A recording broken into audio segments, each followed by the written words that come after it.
welcome to the next edition of the Red Business Podcast. With me today I have Sarah Metcalf, who is Head of Customer Service at SureFlap. That's correct, yep. Perfect.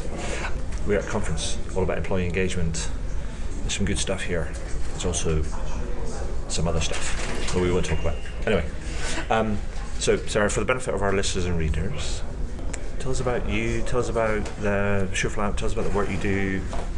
Great. So I have worked at SureFlap for 6 years, being the head of customer service. Worked my way up there. There was only 4 of us to begin with, so we didn't need to be the heads of anything. Heads of everything. Heads of everything, exactly. So we make intelligent pet products. Tell me more about those, because they are super smart. Yeah. So we started with one product, which is and it's a UK firm, by the way. It is a UK firm, UK designed. We actually had a little stamp put on all of our products this year, designed and engineered in the UK, which is fantastic. We've got a lovely big engineering team, and just outside of Cambridge, so it's a lovely little Cambridge startup company. And our first product was a microchip operated cat flap. So lots of people have cats, lots of people have cat flaps. Major problem, other cats coming into your house. There's the link to that is all stress for animals and vet bills and everything. So there's a huge amount, which is kind of just a door, really. So the idea of it is to give your cat their own door key. So only your cat can get in. And does that work through sort of chip technology, RFID, or how does that work? Yeah, so it's based off the microchip technology that you get from the vet. So your identification microchip works from RFID. So same thing as an Oyster card, really. Okay. So your cat comes up, it reads the identification microchip they already have from the vets, and then unlocks only for them. So we started with just that one product, and we've grown that so that we've got some different access solutions for large cats, small dogs. And we now allow people, we've got a product which allows you to keep some cats in, so maybe you've got an elderly cat or a kitten or a poorly cat, so you can let them in and out based on that. We then have moved into feeding, so again, you've got a problem with fat cats or dogs stealing cat food or children eating cat food. And how do you have to lock your cats in different rooms, or lots of people who aren't able to feed their cats prescription diet because their other cats will eat it. Okay. So we have that access solution, sort of solving problems for feeding and segregated feeding for animals. We're now moving into a really exciting stage. We're going into connected products, so we're really creating a whole connected home, and so just dealing with pet health in a different way, which is fantastic for us, and it's really exciting to be part of. It's a nice local. I'm Canadian, so I don't have a British accent, but it's a lovely British company. Fantastic. And it's a great place to work. So the reason why we kind of got put together, because you spoke at there's 3 things I wanted to talk to you about, but the reason why we got connected is we spoke at a customer event that was from New Voice Media, and you were speaking about the SureFlap journey and everything else, and I love the story, and I know you're head of customer service and you're passionate about it, and we shared kind of like, we had a bit of a chat, and it was a bit like talking at each other, but then realised that actually they were saying the same sort of thing, and so I wanted to come in and just understand a bit more about, you talk about customer feedback and innovation and things, and you talk about how you've used that in order to sort of build and develop the business. Can you tell me what that means for kind of SureFlap? Because I think it's a really interesting kind of way of doing it. Yeah, absolutely. So for us, very luckily, again, when you start the business small and you're not coming in as someone who's got established things, and we were able to really go with innovation as one of the kind of keywords in our business. We have innovative pet products, and so we're an innovative business, and we like to use innovation in what we do. So we have a huge set of kind of customer feedback, which has been integral in how we develop the product. So we consistently to get feedback from our customers about our products, and that links straight back into our engineering department. So how do you actually do that? So we have a survey that we send out to our customers. We measure our customers, our product and our business really with Net Promoter Score. That's not the be-all and end-all, but that's just the number that we happen to use. And we do that as a journey. So we contact them a week after they purchase. So we want to know how their purchase experience is. Right. Did they like our website? How did they find it? All that kind of stuff. So we can just tweak and make that interesting. We then measure it a month after they get the product. So how did they find the product? Do they like the manual? Did they read the manual? Was it useful? And one of the key things we've actually found is when people fill out the surveys, we're able to really be proactive. So they'll mention something to us in a survey which they don't think is a problem, but we can spot right away and actually contact them with a solution before they really knew they even had a problem. So I like the way that you actually you're spreading out your surveying across, you're making your surveying appropriate to the journey and the experience, the life cycle and things. Yeah. Which a lot of companies don't do. Yeah, well, for us it was really important. We used to, we started with just one survey, and then we did it a month after they purchased, and we realized we weren't catching people fast enough. And also then they didn't remember what the experience of buying was like from us in that first instance with us, and so they might have had a negative experience, and they've been living with that negative experience for a month. So it's the points for us, and a week is actually too soon to talk about the product, because sometimes it will take a pet a few weeks to get used to a product. So might take an owner a week to take it out of exactly. the box. Yeah, that's right. Yeah, and you might not see it and install it for 2 weeks. So again, it was about the different points at which it's interesting for our customers to be contacted by us. Not too much, but enough that we're there offering them support. So we do that weekly bit, which is they've got the product. It should have been there with them by now, so that's great. And then we offer them some proactive solutions. Then, have you installed it yet? Do you need to get a fitter? Would you like some information? So again, we can kind of offer them. Do you do that through kind of actually asking specific questions, or is that more of a qualitative sort of thing? It's what they tell you, and then that you can respond based on what they tell you? A bit of both, actually. So we do, the email we send out has links to all of our installation pages and frequently asked questions, so they can self-help themselves. But then we read every single feedback survey we get, and even if it's a 9 or a 10, they've given us a really good score, but they've said something which flags to us that they haven't got it ready, then we'll get in touch with them. Okay. So we feedback to everyone. They also use kind of analytics to sort of look at kind of what they're clicking through to in terms of the self-help, and then you can get that flags up and tells you. Yeah, absolutely. Here's kind of like what you looked at. How'd you get on with that? How'd you get on with it? Yeah, so that's something we're just building in now with those analytics. So we've done that kind of manually up to now, but yeah, we're building that into the journey so that we can actually send more targeted content to people. And we've got a new community that we're launching, which again is to try and get people through and get them to be able to help themselves as quickly as they can, so they don't have to wait for us to open in the morning. They might be installing it after work, so that we're available to them. So you're not trying to replace service with a community? No, not at all. It's very much for us. Everything that we do is a support and an addition to our customer service ethos, which is really just doing what's right for the customer And so you started. There was 4 of you. You were kind of head of everything. Everybody was head of everything. was four heads of everything. Yeah. And then you kind of then took on picked up the baton for customer service, and you're head of customer service. So, what does that mean for you? What does it mean for SureFlap? For us, it's been integral. So I was hired in to take over customer service right from the start. So do you have a background in service? I do a little bit in Canada. It's I won a few awards when I was much younger, working in a very different industry there. Yay! And it's just actually something that I feel really passionately about as a person. And I got the interview actually just having a rant at the recruitment agent about customer service. We love rants. I had a big one, and she phoned me up the next day and went, "Oh my gosh, you have to go talk to these people."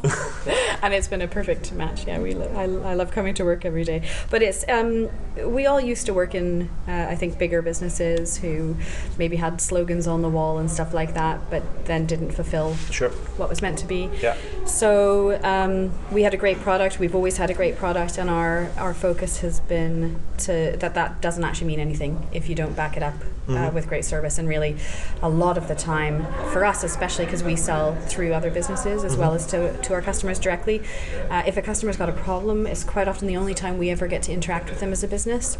And so that's our one time to make a great impression and to support them.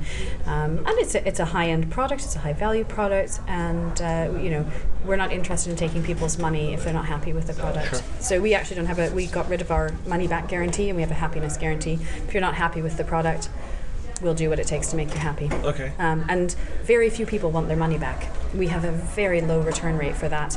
Most people buy something because they want it to work for them. Well, it's interesting because I wrote a piece recently on my Forbes column, and it was based on an experience I had when I was in. My wife and I recently went to Havana on a bit of a trip, which was great. But it was like there's this new restaurant, and we were walking on the street, and we met there. We were sort of looking around for somewhere to eat, and we sort of spotted that, it looked quite cool, funky. We walked up. The host, the lady, kind of came out and greeted us, and my wife rather cheekily kind of like said, "So is the food any good?" And the lady just was like slightly taken aback, but then she went, "If it's not good, I'll pay for it." So this unconditional service kind of guarantee idea, and we were like going, well, why not? Off we go into this thing, and the food and the service and the drinks and everything was brilliant. But it's like it wasn't just like kind of this marketing kind of ploy. It was like actually, she came back at the end and she went, "So am I paying?" Yeah. And it's a bit like, you know what? That's the stuff that people talk about. Yeah, exactly. And that's why I'm talking about it now. Because it matters, right? Because it shows kind of the commitment sort of thing. And so it's not about this kind of interest in this sort of thing around an anodyne kind of like anodyne sort of like guarantee, money back kind of guarantee, like a warranty type thing, which is like which is an insurance kind of product in many ways. But actually you're focusing on kind of what matters. Yeah, and that was it for us, was that it's really about, people aren't going to buy your product or come and eat at your restaurant because they want their money back. They're going there for a reason. They've bought our product to solve a problem, and most of our customers think of their pets as their children. So not having a good experience with allowing your children or someone you feel that strongly about into your home is a horrible thing, and it's really important that we get that right. And so we're always doing that. So we do our feedback loops as well on our customer service. So a week after we've spoken to someone, we then ask them how that experience was, and that's all about the customer service experience, not about the product. So we do it in various different ways about how people interact with our business. And how do you kind of, because I know that the business is growing kind of fast, and it's growing, and you deliver across kind of geographies and things and different languages and stuff. Are you still running all your service out of Cambridge, and how do you deal with all of that? Because that's like a big old service kind of promise. You're working across the geographies and time zones and stuff. So one of the things we did really early on was we identified a CRM that allows us to be cloud-based, because we were working with some outsourced customer service to begin with, and it was email at best, so waiting for people and stuff, and there was no kind of instantaneous feedback or ask a question, get an answer. So we also knew we were going to expand, so we wanted something that was not sat in an office. So we went cloud-based and definitely have not looked back really. So we have all of our European customer service done out of the UK in our Cambridge office, and that's really key actually. I think potentially at one point we will have everyone out of that office. And that's multilingual as well? It's multilingual, yes. So we do 4 languages, German, Dutch, French and English, and we do other languages in either just via email or Google Translate as a best. So we kind of take it as when there's a critical mass in a particular language. Do you know then Spanish we hire for speakers? that. Yeah, exactly. That's basically Who speaks Italian? And we do. We have engineers who speak Italian, and sometimes they'll come down and help us. And it's really, that's part of that customer service being part of our, thank goodness our for English. business. Yeah, well, but as part of our business, our engineers will go to people's houses. We'll get them to come down, and they look at all the feedback we get, and I work really closely with the head of the engineering departments to get that feedback on the product, so we can have continuous improvement. So you should check out what further down the line, you should check out what Swisscom are doing with have done with a company called Myla.com, and how they have utilised their customer network to provide service on demand to new customers in their locality. Oh, that's a good So like idea. for you might have an older customer that has got a new iPad, a new phone or something, doesn't really know that. Do you need an engineer from head office to go out, or have you got somebody who's got skills and is registered on a network and vetted and stuff in the area, and they get paid for it and all that sort of bits, like pocket money or change or whatever. It's not something you build a business out of, but you do something because you want to do it, but you also might get kind of paid for it. So you help your neighbour out, figure out how to set up their iPad or set up their kind of phone or kind of whatever. That's lovely. That's a great community builder within Swisscom, Myla started with Swisscom. I spoke to the guys at Myla because I thought it was a really interesting story. Swisscom loved it so much they bought them. Wow. They're like going, this is ours. This is it. Because they know it just, when it works, it saves them money. Yeah. Their customers love it. Yeah. Their customers get something back from it if they want to participate. It makes sense. You know, it's part of that. You know, we don't have fitters ourselves, but we have recommended fitters, so it has to be recommended by our customers for them to make it on our website. And it's the 1, 2, 3 strikes you're out. If you get that, then you're gone. And it's really all about supporting our customers. Yeah. But that principle, you might think about it. Yeah, no, that's a great idea. So we're on lose track now. Yes. Anyway, so we were talking about multilingual, so I was like, that's kind of fun. Yes, yeah. Now, so tell me, so like I said before, we're at this employee engagement conference. You're head of customer service. I am. Why are you here? For me, actually, the way to get great customer experience, great customer service, is by treating your employees well. Happy employees, happy workplace, employee engagement, whichever language you want to use for it. That idea that actually if you treat your staff well, they're going to treat your customers well, and it's a byproduct, and then the money follows. I think it's that simple. It's a virtual circle, and it's and I don't think you can have one without the other. So are you just going to hear looking for clues, kind of ideas? I like to hear stories. I like to see what other people are doing. I like to see that I'm doing the right thing. I like to, and I still have to sometimes sell that against the, even though it is part of the ethos of the business, it's really easy to get focused on something else. So it's great to come. You don't want people to just blindly follow all the time. No, exactly. And it's great for me to pick up, new things to read or new people to follow. Listen to what you have to say. It's always interesting and good to follow. I just chunter on. But yeah, for me, it's you can't focus on customer service. You can't have great customer service until you have good employee engagement, until you have a happy workforce. So what's next for SureFlap? I mean, what's on the service horizon sort of thing? What is here's the next big mountain. Here's the next big mountain. That we've got to scale. So I think I spoke about us having connected products. Yeah. So we need to now provide customer service to internet connected products, Internet of Things. So what has been a very kind of there's two kind of big challenges that presents. One is our products really are a one-off purchase up to now.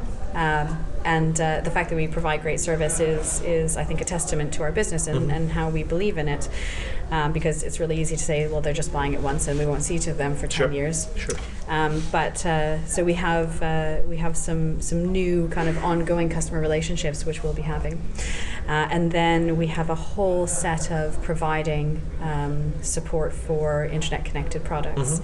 One of the exciting things for me is that whole piece that we already do about proactive customer service.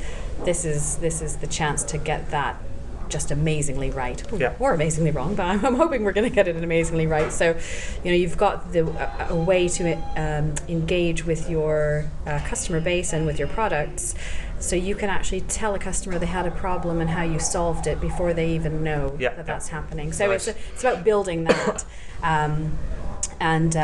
and then having this ongoing relationship with our employees. I think we're in a great position because we have already a product that relies on a lot of external factors. The things that go wrong are are related to microchips and cat behavior and installation and all these kinds of things. So when I sat down to look at what we needed to do for internet connected products, I realized actually we're already doing that in a different way, which is you have to become experts in the things that affect your product. You know, nobody wants you to say, oh, sorry, that's BT's fault. Sure. You need to phone them. They want you to solve the problem. So you need to learn about the products and the businesses that affect and interact with your product, and that can make it not work. And you need to be able to solve those problems as well. Maybe there's a thing that you can turn around and you go, you take somebody like, so people that have pets, you know, maybe not so much cats, sometimes cats, but more dogs. Dogs go on holiday with people. Cats don't really go on holiday with people. Not so much. Not so much, but dogs do. And even if you've got a car full of dogs or whatever, and you wanted to do that, so say for example you had a holiday home that had a shoe flap and kind of like feeding sort of thing and all that sort of stuff. So you bring the stuff and you bring the dog. Is there a way that you can go beam zap? Kind of like, this is my personal settings for my pooch or my set of pooches. And I mean that's really where we're going, is building this whole kind of ecosystem of taking care of your pets. Whether that's in your car, in the holiday home, or kind of whatever. Exactly, wherever. I mean the possibilities are endless. Or even if somebody's dog sitting in somebody else's kind of home. Well, the start of our internet connected products is going to be our pet door, which is for cats, and the key to that is when we started talking about the product, again, it's always for us about solving problems. And the problem was, one of our colleagues went on holiday and someone was cat sitting for them, and they hadn't seen the cat for 3 or 4 days. And I think anyone who owns a cat probably knows that that's quite likely. You're like, and you're on holiday and you're worried. Normal? But actually you can have an app that's connected to the door that says, oh yeah, your cat's been in and out 5 or 6 times. They just haven't been there when the cat sitter's been there at the same time. So you've got that kind of ability to interact with your pets in a completely different and new way. Yeah, so and so it also means you don't get kind of like random phone calls from your cat sitter going I think your cat might have been eaten by next door's dog. I haven't seen them for days. And you go like, no, they're fine, they're in and out. Exactly, yeah. And you can give your access to your pet sitter, so your pet sitter can see that as well. So actually everybody's feeling comfortable and happy, and And so, I mean, that all sounds kind of brilliant. And I love the way that you're kind of pushing the kind of the vanguard, and it's like sort of technology, design. It's a UK story, and so on and so forth. And did you say you've just been funded? No, we were just we were acquired last year by a company called Allflex, and they are in the microchipping business, amongst other things. So it's a really great kind of link between us. To Cambridge? No, they're a global company. So I think their head office is the office we deal with the most is based in London, but I think they're actually based out of France. Is their head office, but they are, they're really excited about the same vision. So like world domination? Yeah, basically, yeah. By cats. Brilliant. Oh, by cats. So you're a cat person? I'm a cat and a dog person, so I have both. Very good. And so, I mean, have we missed anything? Is there anything else you'd like to kind of add? Do you think that you think this is about SureFlap, or can I ask you my final question? No, I mean, I think that's it. I think it's really, for me, the customer service is important, but it's about your employees, and it's about treating your staff well, and that's how you get there. So, so my final question is this, and which I always ask, and is this: is there anything you'd like to shamelessly plug? Absolutely, always. We've got, I think our feeder is like our really exciting technology now. We've got all the exciting stuff coming out, but our feeder has grown exponentially since we launched it, and it's really about taking. It looks very cool, but as well. Yeah, they're lovely. We have, we're trying to be the Apple of pet products. So we're really keen on getting the design right and the feel right, and people can personalize it. But it's changing pets' lives. This is something we've had huge amounts of feedback about, people who haven't been able to treat their cats' health problems, or have had shortened lifespans for their pets because they can't feed them in the right way, they can't segregate them, or pet obesity, which is a massive problem. So again, you're able to control access to food, so the fat cat isn't eating all the thin cat's food.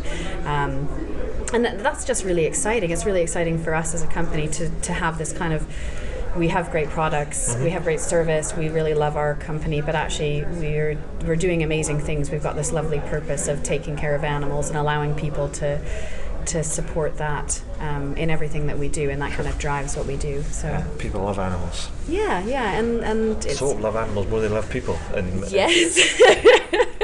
often. we have an excellent customer base, and we're very, very lucky. We've got wonderful customers, and it's kind Perfect. of So that's brilliant, and so we'll make sure that we get all this kind of edited up and linked up, and so people can find you guys and check you out. But Sarah, thank you so much for sharing your story. I mean, I think it's a great story. It's like cool stuff. UK-based company doing cool things. yeah, it's Nice work. great. Thank you very much for having me.